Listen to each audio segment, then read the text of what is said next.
बिस्मिल्लाहिर्रहमानिर्रहीम। आज हम बाकी जो क्वेश्चन रह गए थे कल और परसों वाले वीडियो से, तो आज हम इसको डिस्कस करते हैं। आज की वीडियो बहुत अहम है आपके लिए, क्योंकि आज की वीडियो में हम बहुत ज़्यादा अहम चीज़ें आगे जाकर डिस्कस करते हैं, बहुत ज़्यादा अहम फार्मूले। इसके अलावा हमारे पास जो बुनियादी क्वेश्चंस ईटा के हर टेस्ट में आते हैं, इसको हम डिस्कस करते हैं। इसके सॉल्व करने का तरीक़ा भी मैं अभी आपको बताने वाला हूँ, तो वीडियो स्किप नहीं करना। अगर आपने ईटा टेस्ट देना है तो आप घंटों का और दिनों का काम इंशाल्लाह चंद मिनटों में अभी सीखेंगे इस वीडियो में। तो वीडियो मुकम्मल देखें, ये आपके लिए बहुत ज़्यादा फ़ायदेमंद वीडियो है। इन क्वेश्चंस को सीखने की कोशिश करें।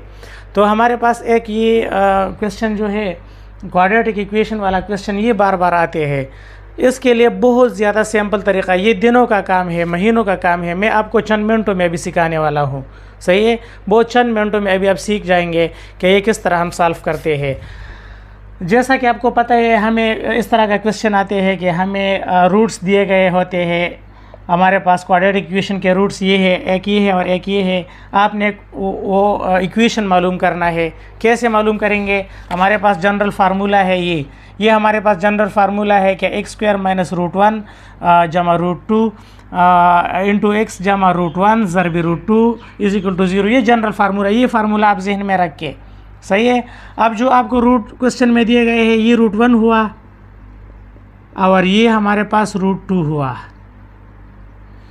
तो रूट वन को रूट वन पे की जगह पर लगाए, रूट टू को रूट टू की जगह पर लगाए, फिर सॉल्व करें तो ख़ुद ब खुद आपको क्वाड्रेटिक इक्वेशन आ जाएगा। किस तरह लगाएंगे? इस तरह, x square minus root one की जगह ये लगाए 1 + 5 अंडर द रूट, जमा अपने जगह लगाए रूट टू की जगह ये रूट टू लगाए 1 - 5 under the root into x अपने जगह, जमा रूट वन की जगह फिर 1 जमा 5 अंडर द रूट ज़रबी रूट टू की जगह फिर हमारे पास क्या हुआ? हमारे पास हुआ 1 - 5 अंडर द रूट और ये बन हुआ इज इक्वल टू ज़ीरो। यह मैंने सिर्फ रूट वन और रूट टू की जगह जो वैल्यू क्वेश्चन में दिए गए थे वो मैंने डाल दिए। अब दूसरे स्टेप में इसको हल करते हैं। तो हमारे पास एक्स स्क्वायर माइनस, जैसा कि आपको पता है, +5 under root minus 5 under root एक दूसरे के साथ कट गए। अंदर क्या रह गया? अंदर हमारे पास 1 जमा 1 2 रह गया अंदर, सही है।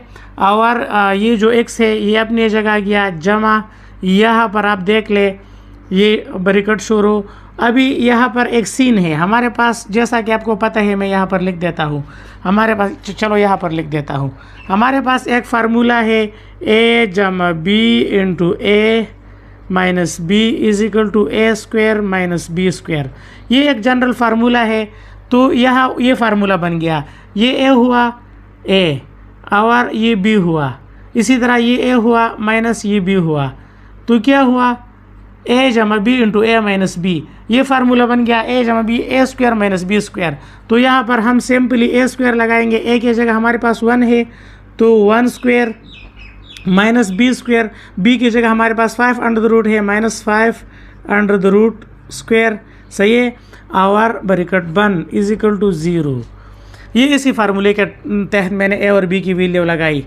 अब हमारे पास x square minus 2 into x plus यहाँ पर अंदर क्या आ गया? 1 माइनस ये जो पावर ऑफ 2 है, ये अंडर रूट का इक्वल है, ये इसके साथ ख़त्म हो गया। यहाँ पर -5 आ गया और ये भी बन हो गया मसावी ज़ीरो, सही है। तो अब इसको हल करें। 5 - 1 और ये -1 + 1 है, ये तो ये -4 आ गया। सो एक्स स्क्वायर माइनस 2x + 4, ये हमारे पास फाइनल जो क्वाड्रेटिक इक्वेशन है इज इक्वल टू ज़ीरो। ये क्वाड्रेटिक इक्वेशन जो है ये आंसर है। तो वहाँ पर जो करेक्ट ऑप्शन था उसमें ये वाला ऑप्शन मौजूद था क्वेश्चन में जो आया था। तो ये बिल्कुल ईजी है। अभी आगे जाके मैं आपको ये सारे फार्मूले जो है ये दिनों का काम होता है, लेकिन मैं आपको अभी चंद मिनटों में सिखाने वाला हूँ। तो वीडियो ये चंद अहम अलजेब्रिक फार्मूलाज है, ये आपके बहुत काम आएंगे।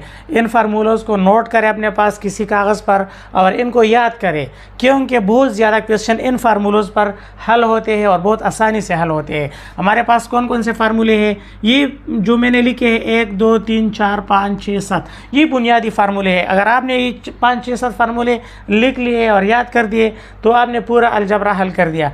a जमा बी होल स्क्वायर हमारे पास बराबर होता है a स्क्वायर जमा 2ab जमा b स्क्वायर का।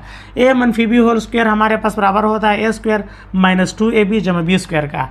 इस तरह a जमा b into a minus b बराबर होता है a square minus b square का, जो अभी मैंने पिछले सवाल में मैंने ये फार्मूला इस्तेमाल भी किया। a जमा बी होल क्यूब बराबर होता है a क्यूब जमा 3a स्क्वायर b जमा 3ab स्क्वायर जमा b क्यूब, ये फार्मूला है। a minus b whole cube बराबर होता है a cube minus 3a square b जमा 3ab square minus b cube. इस तरह a क्यूब जमा b क्यूब बराबर होता है a जमा b into a square minus ab जमा b स्क्वायर, और a cube minus b cube बराबर होता है a minus b into a square जमा ab जमा b स्क्वायर। तो ये फार्मूले नोट करें, ये याद करें, इसको हम हर जगह इस्तेमाल करते हैं। बल्कि अगर मैं कहूँ कि अलजबरा इसके बग़ैर हल करना बिल्कुल नामुमकिन है तो मैं गलत नहीं। हमारे पास इस तरह के क्वेश्चन आते हैं कि Faisal monthly salary is 21,000, he give 1/3 to his mother and spent 2/5 of the remaining himself, the amount he spent himself is। मतलब क्वेश्चन आसान है, लेकिन इसमें एक ट्रिक है। ट्रिक ये है कि उसकी सैलरी 21,000 है, उसने 21,000 में से 1/3 अपने मदर को दिया, और इसके अलावा जो बाकी पैसे रह गए, मतलब जो बाकी पैसे रह गए इसको मदर को देने के बाद उसमें से रिमेनिंग का लफ्ज़ जो है, ये ट्रिक है इसमें। उसने उस बाकी पैसों में से 2/5 इस्तेमाल किए, अपने इस्तेमाल में लाए। आप बताएं कि उसने अपने कितने पैसे इस्तेमाल किए खुद। तो सबसे पहले हमें पता है कि टोटल सैलरी उसकी 21,000 है, ये तो क्लियर हुआ, सही है, 21,000 टोटल सैलरी है। अब गिवन टू मदर, पहले इसने माँ को कितने पैसे दिए वो हम मालूम करते हैं, 1/3। तो 1/3 ज़रबी 21,000, 3 एकम 3 3 7 21, 7,000। तो 7,000 रुपये इसने अपने माँ को दिए। ये बात यहाँ तक तो क्लियर हो गई, सही है। अब माँ को 7,000, 21 में से 7,000 दे दिए, तो बाकी अमाउंट कितना रह गया, 21,000 को कुल अमाउंट थे, इसने 7,000 माँ को दिए। इसको माइनस करें, 21,000 से 7,000 माइनस करें तो हमारे पास 14,000 बाकी रहते हैं। रिमेनिंग अमाउंट 14,000 रह गया। अब 14,000 में से इसने कितने स्पेंड हिमसेल्फ किए, खुद इस्तेमाल किए, 14,000 में से। अब 21,000 में से मालूम नहीं करना, यहाँ पर ट्रिक है। तो इसने 2/5 आउट ऑफ 14,000 में से इसने कितने तकसीम किए, तो 5 एकम 5, 5 दूनी 10, 5 आटा 40, 0 0, 2800 ज़रबे 2, 5600, 5,600। तो ये हमारे पास सही जवाब है, और वहाँ पर ये ऑप्शन था कि उसने 5,600 रुपये इस्तेमाल किए। आते हैं कि हमारे पास find the general term for arithmetic sequence -2 3 8 13 18। ये क्वेश्चन है, इसके लिए फार्मूला मालूम करें कि ये कौन से फार्मूले के तहत हो रहा है, जनरल टर्म क्या है। तो हमें पता है हमारे पास फर्स्ट टर्म जो है, फर्स्ट टर्म को हम क्या कहते हैं, ए हमारे पास हुआ -2। फर्स्ट टर्म हमारे पास है -2, सही है। अब हम कॉमन डिफरेंस मालूम करते हैं, ये इसका तरीक़ा है। कॉमन डिफरेंस हम इन दोनों के दरमियान जो फ़र्क है मनफी करेंगे हम इन दोनों को, तो हमारे पास कॉमन डिफरेंस आ जाएगा। ये 3 है दूसरा टर्म, इससे माइनस करें पहला टर्म -2, तो 3 + 2, 3 जमा 2 5। कॉमन डिफरेंस जो डी हमारे पास है, इसको हम डी से लिखते हैं। डी हमारे पास 5 हुआ कॉमन डिफरेंस। ये दो चीज़ें हमें आ गई, तो हमारे पास जनरल टर्म अब आसान हो गया। a n हमारे पास बराबर हुआ a जमा n-1 इंटू डी। ये हमारे पास फार्मूला आ गया, सही है, जहाँ पर a पहला टर्म है और d हमारे पास ये फार्मूला है। तो इस पर वैल्यू पुट करते हैं। a n हमारे पास हुआ पहला टर्म -2 हुआ, प्लस n हमारे पास कोई भी टर्म हिस्सा हो -1 और d हमारे पास 5 हुआ। तो इसको हल करते हैं। ए n हमारे पास हुआ -2 और ये हुआ हमारे पास -2 + 5 × n, 5n -1 ये हुआ। अब हमारे पास ए n हुआ, ए n हमारे पास हुआ 5n और -2 -1 नहीं -5, सॉरी यहाँ पर मैंने गलती की, 5 कम 5, 5n और 5 कम 5, तो यहाँ पर -2 और -2 -5 तो ये हमारे पास हुआ ए n = 5n - 7। ये हमारे पास वो फार्मूला इस सीक्वेंस के लिए जो है ये फार्मूला इस्तेमाल होता है। ये जो फार्मूले हैं अभी जो मैं आपको बताने वाला हूँ ये बहुत ज़्यादा लाजिमी फार्मूले है, ज्योमेट्रिकल मोस्ट कॉमन यूज इस फार्मूले है। आपने इसको गौर से सुनना है और समझने की कोशिश करना है। स्क्वायर का और रेक्टेंगल के फार्मूले मैंने कल के वीडियो में बताए हैं। अगर आपको उसका नहीं पता तो आप कल वाला वीडियो मेरे चैनल पर मौजूद है, उस वीडियो में आप देख सकते हैं। और बाकी जो फार्मूले है वो मैं आज आपको क्लियर करवा देता हूँ। ट्रायंगल हमारे पास क्या होता है, ये इस तरह का शेप होता है, सही है, तीन कोनों वाला शेप, इसको ट्रायंगल कहते हैं। इसका एरिया हम कैसे मालूम करते हैं, जब भी ट्रायंगल का एरिया मालूम करना हो तो 1/2 ज़रब बेस ज़रब हाइट।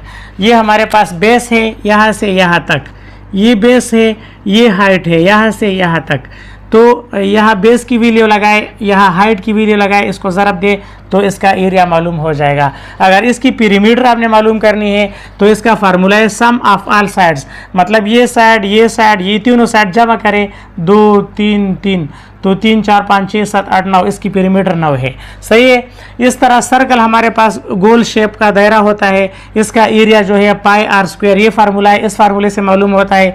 r क्या है, r हमारे पास रेडियस है, यहाँ से यहाँ तक, यहाँ से यहाँ तक ये हमारे पास रेडियस है, ए से बी तक, सही है, ये रेडियस होता है। तो और पाई क्या है, पाई हमारे पास स्टैंडर्ड वैल्यू है, एक मुस्तकिल वैल्यू है, 22/7 का बराबर होता है, अप्रॉक्सीमेटली 3.14, ये इसकी वैल्यू है पाई का। तो इस फार्मूले से आप सर्कल का एरिया मालूम कर सकते हैं। सर्कल का सर्कमफ्रेंस या पीरीमीटर, ये जो गोलाई है यहाँ से शुरू होकर यहाँ तक, इसको सर्कमफ्रेंस कहते हैं या पीरीमीटर भी आप कह सकते हैं। इसका फार्मूला है 2πr, इस फार्मूले से ये मालूम होता है। 2 लगाए, पाई लगाए, पाई 22/7 लगाए, आर हमारे पास ये रेडियस लगाए, इसको ज़रब दे तो ये सर्कमफ्रेंस मालूम हो जाएगा। पैरेललोग्राम जो है ये हमारे पास इस तरह का शेप होता है, अपोजिट साइड इक्वल होते हैं, ये साइड इस साइड का इक्वल होता है, ये साइड इस साइड का इक्वल होता है, अपोजिट एंगल भी इक्वल होते हैं, ये एंगल इस एंगल का इक्वल होता है, ये एंगल इस एंगल का इक्वल होता है, लेकिन इसके एंगल 90 के बराबर नहीं, कोई भी एक एंगल इसमें 90 के बराबर नहीं होता, सही है। ये हमारे पास पैरेललोग्राम है। इसकी एरिया मालूम करने के लिए बेस ज़रब हाइट, ये बेस है यहाँ से यहाँ तक, इसको हम बेस कहते हैं। ये जो भी वैल्यू हो इसको, और ये हाइट है यहाँ से लेकर यहाँ तक, ये h ये हाइट है, तो बेस ज़रब हाइट, इसको ज़रब दे आपको पैरेललोग्राम का एरिया मालूम हो जाएगा। इस तरह इसकी पीरीमीटर आपने मालूम करनी है तो 2 बेस ज़रब साइड, एक साइड ले, ये एक साइड, और ये बेस ले, और इन दोनों को जमा करे साइड और बेस, फिर 2 से ज़रब दे, 2 × बेस ज़रब साइड, ये बेस ये साइड और इसको 2 से ज़रब दे, तो इस फार्मूले से इसका पीरीमीटर भी मालूम हो जाएगा। इस तरह रोम्बस जो है हमारे पास, ये रोम्बस है, रोम्बस के ऑल साइड इक्वल होते हैं, ये साइड ये साइड ये साइड ये साइड, और कोई भी एंगल जो है वो 90 का बराबर नहीं होता, अपोजिट एंगल इक्वल होते हैं, ये एंगल इस एंगल के इक्वल होता है, ये एंगल इस एंगल का इक्वल होता है, और ऑल साइड्स आर इक्वल होते हैं, ये रोम्बस है। तो रोम्बस का एरिया मालूम करने के लिए ये फार्मूला है 1/2 ज़रब d1 d2। d1 d2 क्या है, डायगोनल 1 और डायगोनल 2, ये हमारे पास डायगोनल है, ये और ये यहाँ से यहाँ तक ये d1 है, और यहाँ से यहाँ तक ये d2 है, इस कोने से इस कोने तक और इस कोने से इस कोने तक ये d1 और d2 है, सही है। इसको आपने ज़रब देना है 1/2 के साथ, तो आपके पास इसका एरिया मालूम हो जाएगा। ये फार्मूला है। पीरीमीटर हमारे पास है 4 साइड, तो एक साइड अगर 4 हो तो 4 को 4 से ज़रब दे, 4 4 16, इसकी पीरीमीटर 16 हो गई, सही है। इस तरह ट्रॉपिज्म हमारे पास क्या है, वो इस तरह शेप है कि इसके के दो अपोजिट साइड पैरेलल होते हैं, दो अनपैरेलल, ये अनपैरेलल है और ये दोनों पैरेलल है, सही है। और इसमें क्या है, इसमें हमारे पास एरिया मालूम करने का फार्मूला है 1/2 सम ऑफ पैरेलल साइड। इन दोनों साइडों का को जमा करें, इस साइड फर्ज करें ये 3 है और ये 5 है, तो इन दोनों को जमा करें 5 7 8, सम ऑफ पैरेलल साइड 8 हो गया। ये हाइट है यहाँ से यहाँ तक, ये हाइट है, हाइट फर्ज करें 2 हुआ, सही है। तो हमारे पास इसको हाइट से ज़रब दे तो 8 दूनी 16, 16 हो गया। फिर 1/2 से ज़रब दे तो 2 एकम 2, 2 8 16, तो 8 इसकी एरिया आ गई, सही है। क्या हुआ 1/2 सम ऑफ पैरेलल साइड, इस साइड का और इस साइड का जमा ज़रब हाइट, हाइट ये है यहाँ से यहाँ तक।